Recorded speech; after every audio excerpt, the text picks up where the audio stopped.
एक ऐसा गांव जहां दर्जा हरारत -70 सेंटीग्रेड है। ये इतना ज़्यादा ठंडा है कि अगर आपके हाथ पांव नंगे हों तो कुछ ही मिनटों में आपके हाथ पांव बर्फ़ बन जाएंगे और आप फ्रॉस्ट बाइट का शिकार हो जाएंगे और आपकी उंगलियां और हाथ टूट कर चटक जाएंगी। इससे आप अंदाज़ा लगा सकते हैं कि यहाँ कितनी सर्दी है। यहाँ कई जानवर इस सर्दी में जम जाते हैं। ऐसे नज़ारे आपको यहाँ हर जगह देखने को मिलेंगे। वेलकम टू ओयमायाकोन रशिया, दुनिया का सबसे ठंडा इलाका और गांव। इस गांव में 500 से 800 घर मौजूद हैं। यहाँ की आबादी ज़्यादातर मछलियाँ पकड़कर और मवेशी पालकर ज़िंदगी गुजार रही है। तो ठंडे माहौल में इन गांव के लोगों ने खुद को एडजस्ट कर लिया है। ओयमायाकोन में किसी किस्म की खेतीबाड़ी नहीं होती, इसलिए यहाँ अनाज की किल्लत है और ज़्यादातर लोग गोश्तखोर हैं। ओयमायाकोन के लोग शराब का इस्तेमाल ज़्यादा करते हैं जो इन्हें सर्दी से बचाती है। ओयमायाकोन के लोगों के लिए हर दिन एक चैलेंज से कम नहीं है।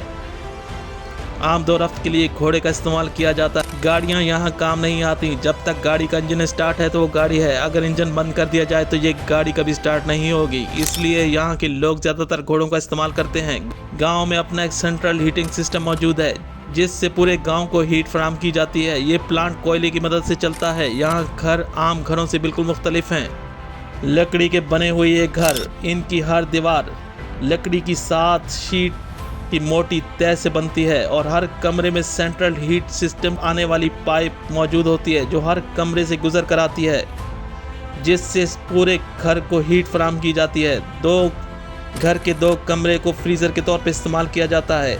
इन कमरों में सेंट्रल हीट सिस्टम मौजूद नहीं होता।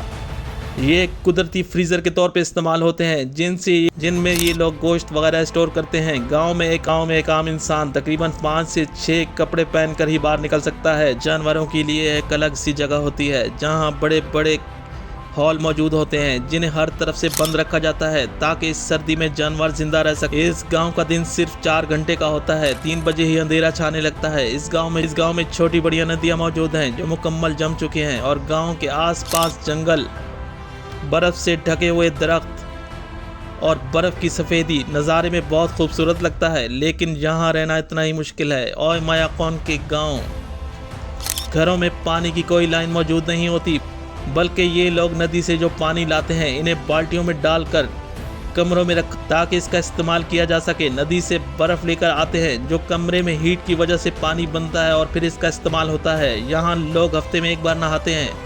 साबुन से लेकर शैम्पू तक हर चीज़ बर्फ़ बन चुकी होती है। यहाँ आग इनकी ज़िंदगी है और आग जलाए बगैर कोई काम नहीं हो सकता। हैरत अंगेज़ बात यह है कि यहाँ स्कूल भी मौजूद हैं जहाँ गांव के बच्चे पढ़ते हैं, लेकिन स्कूल उसी दिन खुलते हैं जिस दिन टेम्परेचर -55 हो। ज़्यादातर स्कूल बंद रहते हैं। यहाँ लोगों के पास अपनी कन्वेंस तो है, लेकिन यहाँ गाड़ी या ट्रक वगैरह रखना मुश्किल होता है। एक बार इंजन बंद हुआ तो फिर गाड़ी हो या ट्रक डीफ्रोस्ट किया जाता है। इसके लिए यहाँ ऐसे गैराज मौजूद हैं जहाँ गाड़ियों को डीफ्रोस्ट किया जाता है। -3 में इंसानी खून जम जाता है। जहाँ आप मौजूद हैं इस वीडियो में ओयमायाकोन, वहाँ -70 सेंटीग्रेड है। ज़रा सोचिए कि यहाँ रहने वालों के लिए ये जगह क्या होगी। हमारे जहन में ये सवाल ज़रूर आएगा कि ये लोग दूसरी जगह क्यों शिफ्ट नहीं हो जाते जहाँ ज़िंदगी आसान हो। लेकिन इसका जवाब इन लोगों से पूछा गया तो इनका कहना था कि इनके आबा व अजदाद इस जगह मौजूद थे और वो ये जगह छोड़कर नहीं गए। इनकी कब्रें भी यहीं हैं, हम भी यहीं रहेंगे। एक तरफ जदीद दुनिया, दूसरी तरफ दुनिया से बेखबर ओयमायाकोन का ये गाँव। यहाँ खामोशी और बर्फ़ के सिवा कुछ नहीं, ना गाड़ियों का शोर। एक पुरसकून जगह हम इंसानों के लिए मुश्किल तरीन जगह है। हम यहाँ 2 दिन भी नहीं रह सकते। यहाँ के इंसानों और जानवरों ने यहाँ जीना सीख लिया है, लेकिन ये एक दिन में नहीं हुआ बल्कि नस्ल दर नस्ल चलता आ रहा है। दुनिया में ऐसी भी जगह है जहाँ इंसान मौजूद हैं। इंसान के ताकतवर होने की दलील है। ये जाहिर करता है कि इंसान चाहे तो अपने आप को हर तरह के माहौल में डाल सकता है। ओयमायाकोन के लोग बहुत सख्त जान और जफाकश होते हैं। यही वजह है कि खून जमा देने वाली ठंड में भी ओयमायाकोन के लोग सरवाइव कर रहे हैं। ये दुनिया का सबसे ठंडा गाँव है जहाँ अब तक का सबसे कम दर्जा हरारत रिकॉर्ड किया गया, -70। ये था ओयमायाकोन रशिया।